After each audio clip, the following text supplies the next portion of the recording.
কুষ্টিয়ার খোকসা উপজেলা ও পৌরসভার আয়োজনে বাংলাদেশ জাতীয়তাবাদী দল বিএনপির বিশেষ কর্মী সভা অনুষ্ঠিত হয়েছে। বুধবার সকাল 11টায় জানিপুর পাইলট সরকারি মাধ্যমিক বিদ্যালয় মাঠে বীর মুক্তিযোদ্ধা খোকসা উপজেলা বিএনপির আহ্বায়ক ও সাবেক উপজেলা চেয়ারম্যান সৈয়দ আমজাদ আলীর সভাপতিত্বে প্রধান অতিথি হিসেবে উপস্থিত ছিলেন বীর মুক্তিযোদ্ধা মাননীয় চেয়ারপারসনের উপদেষ্টা ও সাবেক সংসদ সদস্য এবং কুষ্টিয়া জেলা বিএনপি সাবেক সভাপতি সৈয়দ মেহেদী আহমেদ রুমি।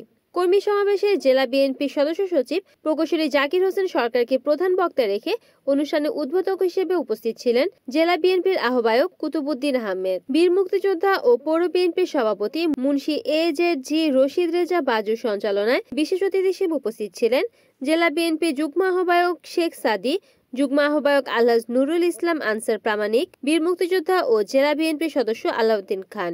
এ সময় আরো উপস্থিত ছিলেন পৌর বিএনপির সাধারণ সম্পাদক নাফিজ আহমেদ রাজু, উপজেলা স্বেচ্ছাসেবক দলের আহ্বায়ক রবিউল ইসলাম স্বপন, কৃষক দলের আহ্বায়ক রফিক, যুবনেতা আবুল কাশেম বাংলা প্রমুখ সহ যুব দল, কৃষক দল, মহিলা দল, ছাত্র দল সহ ইউনিয়ন ও ওয়ার্ডের নেতাকর্মী।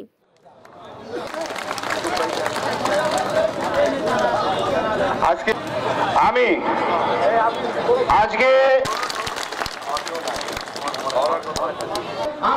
আপনার মিটিংটা থানার সামনে, এই মিটিং এর সাফল্য